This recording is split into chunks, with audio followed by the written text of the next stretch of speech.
না না, কালো ছেলে পছন্দ করে না। আমার কালো ছেলে অ্যালাউ করবে না। হ্যালো গাইস, আপনি তো শুনলেনই, ওর মায়ে কালো ছেলে পছন্দ করবে না, ওর কালো ছেলে পছন্দ হবে না, ওর বালা টাকলা টাকলা হ্যাঁ। এই শালা সুরের বাচ্চা সুর, তুমি আগেই হসো দেন, আগে ভিডিও স্টার্ট করবা দাও, তারপর হসো দাই। আমার মা বলছে সুন্দর ছেলে লাগবে, সাদা ছেলে লাগবে, টাকা ইনকাম করতে হবে, তাহলে আমার মা বিয়ে দিবে। বৌদির মা বলছে সুন্দর ছেলে লাগবে, ভালো হেরাম ছেলে লাগবে, টাকা ইনকাম করতে লাগবে, তার জন্য ওর মা বিয়ে দিবে, তাহলে বিয়ে দিবে না। হ্যাঁ টাকলা ছেলে বিয়ে করা যাবে না। আমার মা বলছে যে চুল মানে টাকা থাকতে হবে, সাদা থাকতে হবে, লম্বা থাকতে হবে। হ্যাঁ তাই তো।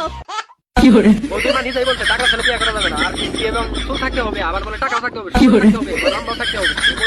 আমি শুনি না। ঠিক স্যার, আবারও দিচ্ছি, তাহলে আবার শুনে নাও, ভালো করে শুনে নাও। টাকলা ছেলে বিয়ে করা যাবে না। আমার মা বলছে যে চুল মানে টাকা থাকতে হবে, সাদা থাকতে হবে, লম্বা থাকতে হবে। হ্যাঁ তাই তো। সোনামণি পাখিরা এখন শুনেছো? এখন হ বাদ দেন। হ্যালো গাইস, আমাদের ভিডিওটা কিরকম লাগলো? যদি ভালো লাগে থাকে পেজটাকে ফলো করে দিয়েন আর আমাদের পাশে থাকেন।